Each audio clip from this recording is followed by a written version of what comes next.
Il nous reste encore une chose à faire pour les assemblages, c'est arriver à aller chercher des pièces normalisées dans des bibliothèques de symboles.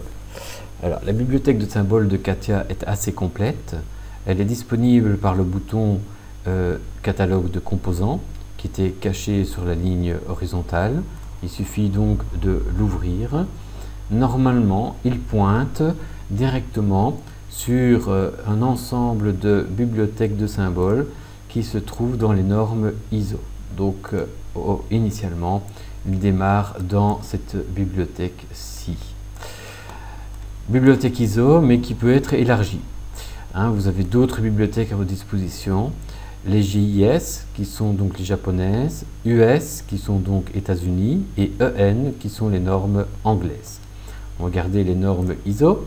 Dans les normes ISO, vous avez à votre disposition de la boulonnerie à tête hexagonale, vous avez des clavettes, vous avez des écrous, vous avez des goupilles, vous avez des vis de tête en tout genre, et vous avez également des rondelles.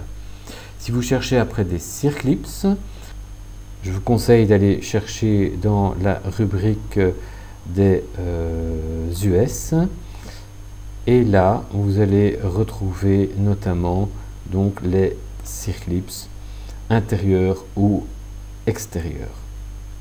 Comment cela s'exploite-t-il? Retournons dans les ISO. Vous allez rentrer dans une rubrique.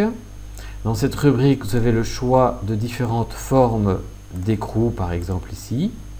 Dans ces écrous, il suffit d'ouvrir en double-cliquant.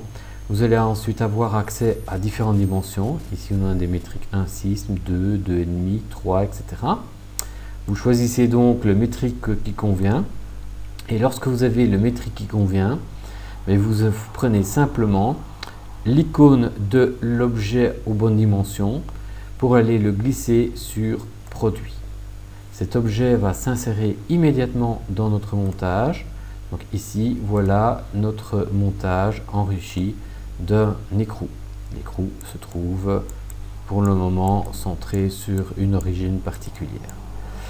C'est un objet en tant que tel. Au moment de la sauvegarde de l'assemblage, il vous proposera un chemin de sauvegarde et un nom de fichier pour sauvegarder cet objet.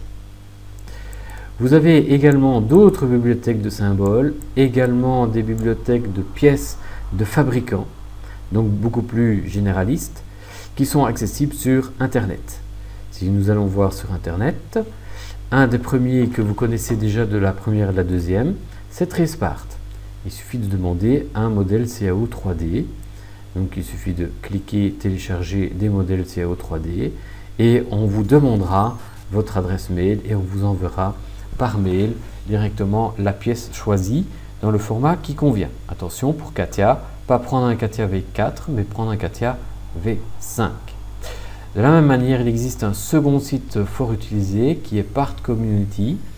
Dans ce Part Community, vous avez également la possibilité de télécharger des pièces CAO, notamment des pièces CATIA. Donc ici également, pas des V4, mais bien des V5. Ne prenez pas d'autres formats. Ou alors, vous pouvez prendre éventuellement des formats plus portables, genre STEP, VRML, IGs, etc. Évidemment, privilégiez les CATIA.